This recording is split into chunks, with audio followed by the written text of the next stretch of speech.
খুবই গুরুত্বপূর্ণ আপডেট। ইতিমধ্যে কিন্তু গভর্নমেন্টের তরফ থেকে নতুন একটি নোটিশ কিন্তু পাবলিশ করা হয়েছে। সেই নোটিশে পরিষ্কার বলে দেওয়া হয়েছে যে বর্তমানে 27 লক্ষ মহিলাকে অন্নপূর্ণা থেকে যে বাদ দেওয়া হয়েছে, কি কারণে বাদ দেওয়া হয়েছে সেখানে 4টি পয়েন্টের কথা বলা হয়েছে। সেই 4টি কারণের জন্য এইসব মহিলাদের বাদ দেওয়া হয়েছে। তো সেই 4টি কারণ কি কি সেটা আমরা জানিয়ে দেবো, এবং সঙ্গে অনলাইন আবেদনের সময় এই 4টি পয়েন্ট কথা মাথায় রেখে আপনি কিভাবে অনলাইন আবেদন করবেন সেটা আপনাকে দেখিয়ে দিচ্ছি। এবং যাদের কিন্তু স্ট্যাটাস বর্তমানে আন্ডার ইনকোয়ারি দেখাচ্ছে, তাদের বর্তমানে একটি ইনকোয়ারি কিন্তু ফর্ম বর্তমানে প্রোভাইড করা হচ্ছে।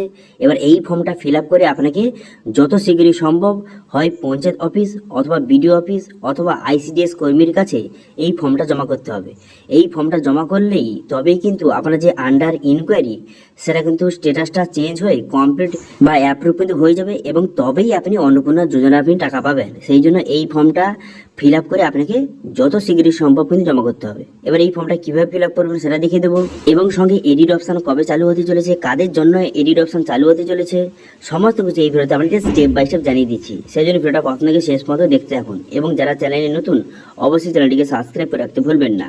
তো চলুন আজকে ভিডিওটা শুরু করা যাক। এবার বর্তমানে এই নোটিশে কি বলা হয়েছে, এখানে বলা হয়েছে যে মোট আবেদন জমা পড়েছে 1,62,00,000, তার মধ্যে অনুমোদিত হয়েছে অর্থাৎ অ্যাপ্রুভ করা হয়েছে 1,22,00,000, এবং বাতিল করা হয়েছে কতজনকে 27,83,000 বাতিল কিন্তু করা হয়েছে। এবার কাদের বাতিল করা হয়েছে, কি কারণে বাতিল করা হয়েছে সেটাও কিন্তু এই নোটিশে পরিষ্কারভাবে জানিয়ে দেওয়া হয়। এখানে বলা হয়েছে যেসব কারণের জন্য বাতিল করা হয়েছে, অস্থায়ীভাবে বাতিল করা হয়েছে, সেটা হচ্ছে ইনকাম ট্যাক্স, 3টির বেশি ঘর রয়েছে, জিএসটি নম্বর রয়েছে, এবং অন্যান্য যে নির্ধারিত অযোগ্যতার কারণের জন্য।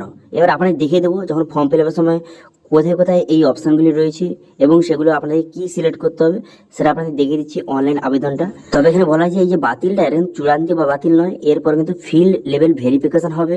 ভেরিফিকেশন হয়ে যাওয়ার পর একটা রিপোর্ট কিন্তু পোর্টালে আপলোড হবে।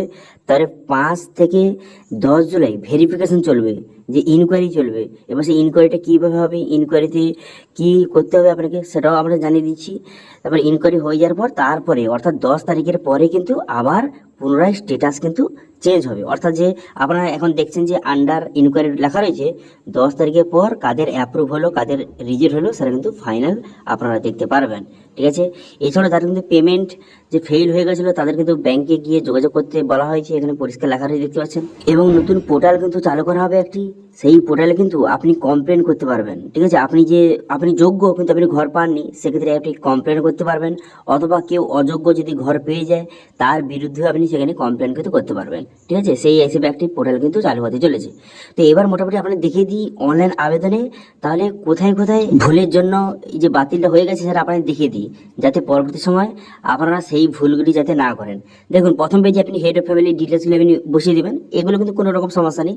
হেড অফ ফ্যামিলির নাম থেকে কাজ থেকে শুরু করে ক্যাটাগরি, তারপর রিলিজন, তারপরে কন্ট্যাক্ট নাম্বার, কতজন ফ্যামিলিতে রয়েছে, এগুলো আপনি বসিয়ে দেবেন।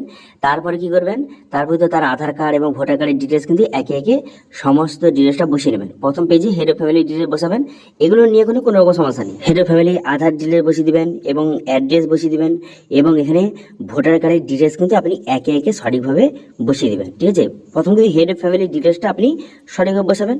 বসিয়ে দেওয়ার পর তারপর আপনি কি করবেন, নেক্সট করে দেবেন। এবার নেক্সট করে দেওয়ার সঙ্গে সঙ্গে তারপর কিন্তু রেশন কার্ডের ডিটেলস বসাতে হবে। এখানে কিন্তু রেশন কার্ডের এখানে ক্যাটাগরি সিলেক্ট করবেন, তারপর রেশন কার্ডের নাম্বারটা বসিয়ে আপনি নেক্সট করে দেবেন।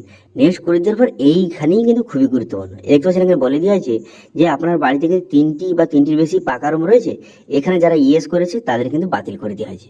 সেক্ষেত্রে আপনি চেষ্টা করবেন নো করা। তারপরে আপনার ফ্যামিলিতে যে জমি রয়েছে কিনা, কত জমি রয়েছে সেগুলো সিলেক্ট করতে হবে। তারপরে কোনো রকম চাচার গাড়ি রয়েছে কিনা অথবা শাশুড়ির কার্ড রয়েছে কিনা, এগুলোর ডিটেলস কিন্তু আপনি একে একে সিলেক্ট করে তার নাম্বারটা বসে নেক্সট করে দেবেন।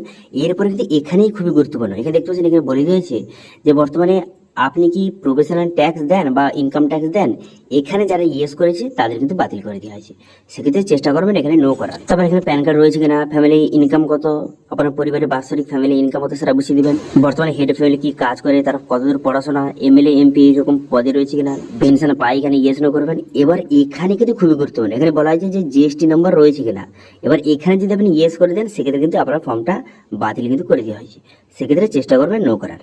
তারপরে নেক্সট করে দেবেন। তারপরে সিএ, তারপরে এসআর ট্রাইব্যুনাল এখানে সিলেক্ট করে, অথবা কোনো গভর্নমেন্টের যে স্কিমের বেনিফিট পাচ্ছে কিনা এইসব ডিটেলস কিন্তু একে একে সঠিকভাবে সিলেক্ট কিন্তু করে নেবেন। তো এইভাবে তারপরে মেম্বার টু যে অন্নপূর্ণা যোজনার জন্য আবেদন করবে তার ক্ষেত্রেও সেম, এখানে তার সমস্ত ডিটেল বসাবেন, বসে কিন্তু এখান থেকে যে সে বর্তমানে কি কাজ করে বা তার কতদূর পড়াশোনা এগুলো সিলেক্ট করবেন। কিন্তু মেন হচ্ছে যে 3টি পাকা রুম এটা করা যাবে না, এবং সঙ্গে ইনকাম ট্যাক্স এটা করা যাবে না, এবং জিএসটি নাম্বার যে যে আছে কিনা সেটা কিন্তু নো সিলেক্ট করতে হবে, তবেই কিন্তু বর্তমানে অন্নপূর্ণা যোজনা তাদের কিন্তু অ্যাপ্রুভ করা হয়েছে।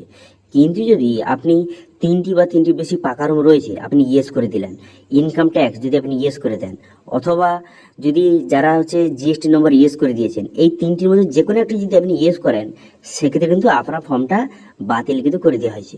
তবে এখানে বলা হয়েছে যে এটা কিন্তু চূড়ান্ত বাতিল নয়, এরপর কিন্তু ভেরিফিকেশন হবে।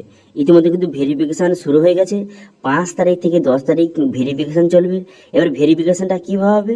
ভেরিফিকেশন দেখতে পাচ্ছেন এই একটি যে ফর্ম বার করে দিয়েছে, এই যে ফর্মটা বর্তমানে প্রোভাইড করা দিয়েছে, এই ফর্মটা কিন্তু খুব শীঘ্রই আপনার বাড়িতে কিন্তু দিয়ে যাবে। এটা বর্তমানে আমাদের এখানে যে আইসিডিএস কর্মী রয়েছে সে কিন্তু দিয়ে গেছে। এবার এই ভেরিফিকেশনে ফর্মে কিন্তু আপনাকে ফর্মটা ফিল আপ করতে হবে। কীভাবে ফর্মটা ফিল আপ করবেন অলরেডি ভিডিও কিন্তু আমাদের চ্যানেলে দেওয়া রয়েছে, সেটা দেখে আপনি ফর্মটা ফিল আপ করে নেবেন।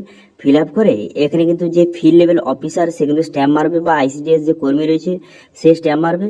স্ট্যাম্প মেরে এটা যখন জমা করবে, তাদের পোর্টালে জমা করবে, তবেই কিন্তু আপনার যে টাকাটা কিন্তু পাবেন। এই যে আন্ডার এনকোয়ারি এটা বাদ হয়ে তখনই যে কমপ্লিট বা অ্যাপ্রুভ হবে যখন কিন্তু এই ফর্মটা আপনি জমা করবেন। এই ফর্মটা যতক্ষণ আপনি জমা করবেন ততক্ষণ কিন্তু এই আন্ডার ইনকোয়ারি দেখাবে। এবার এই ফর্মটা তাদের পোর্টালে জমা করে অ্যাপ্রুভ করে দিলেই তারপর কিন্তু আপনার স্ট্যাটাসটা অ্যাপ্রুভ কিন্তু করে দিতে হবে, তারপর আপনি অন্নপূর্ণা যোজনার টাকা আপনি পাবেন।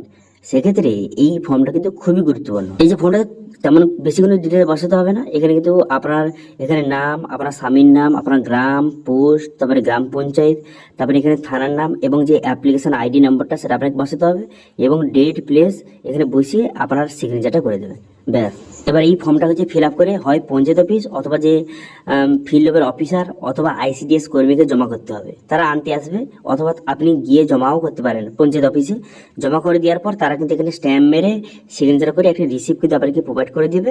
রিসিপ্ট প্রোভাইড করে দেওয়ার পর ব্যাস, এবার এই ফর্মটা তারা যখন তাদের অ্যাপে আপলোড করে দেবে তখন কিন্তু দেখবেন যে আপনার স্ট্যাটাসটা অ্যাপ্রুভ কিন্তু হয়ে গেছে, ঠিক আছে। এবার এই ফর্মটা কিন্তু খুবই গুরুত্বপূর্ণ সেই জন্য, ঠিক আছে। তো আপনার পরিবারে যতজন অন্নপূর্ণা যোজনার জন্য আবেদন করছেন ততগুলি ফর্ম লাগবে, এবং সবার ডিটেলস বসিয়ে সবার আলাদা আলাদা সেট তৈরি করতে হবে। প্রথমে এখানে তার নাম এবং তার সিগনেচার সমস্ত ডিটেলস বসিয়ে দেবেন এই ফর্মে।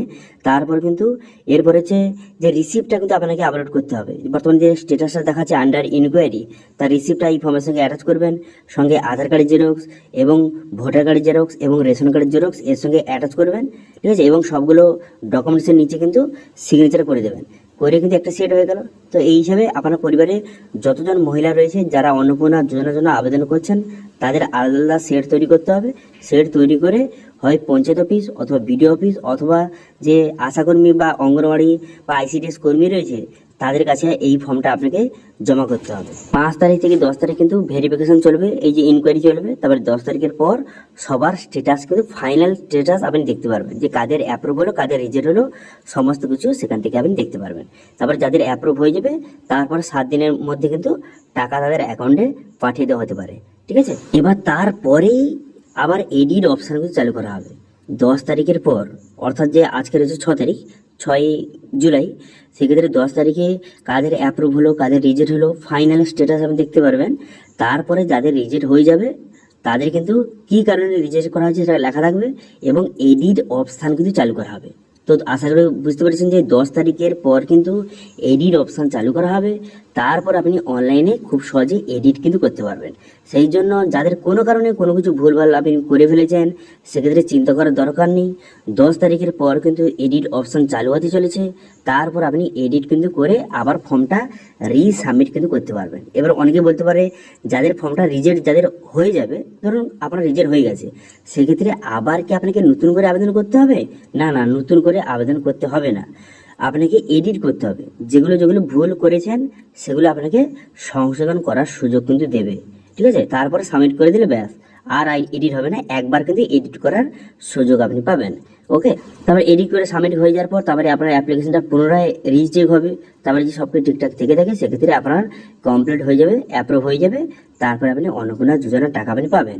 ঠিক আছে, তো আশা করি এই ভিডিওতে আপনাদের সম্পূর্ণ বিষয়টা আপনাদের বুঝিয়ে বর্তমানে যে নোটিশ পাবলিশ করা হয়েছে গভর্নমেন্টের তরফ থেকে, সেই নোটিশে কি বলা হয়েছে, কি কারণে রিজেক্ট করা হয়েছে আপনাদের জানিয়ে দিলাম, এবং অনলাইন আবেদনে কোন কোন ভুলগুলি করা যাবে না একদম সেটা আপনাদের দেখিয়ে দিলাম, এবং সঙ্গে যে এডিট অপশন কবে চালু হতে চলেছে সেটা আপনাদের জানিয়ে দিলাম, এবং বর্তমানে ভেরিফিকেশনটা করতে গেলে কি করতে হবে, কিভাবে ভেরিফিকেশন হচ্ছে, কিভাবে ইনকোয়ারি হচ্ছে, সেটা কিন্তু এই ভিডিওতে আপনাদের স্টেপ বাই স্টেপ জানিয়ে দিলাম। এবার এটা ছিল আজকে আপডেট। ভিডিও ভালো লাগলে ভিডিওকে লাইক করবেন এবং ভিডিও কিন্তু বন্ধুর সঙ্গে শেয়ার করে দেবেন, এবং আমাদের চ্যানেলে প্রথমবার ভিজিট করে থাকলে আমাদের চ্যানেলটিকে সাবস্ক্রাইব করে রাখুন।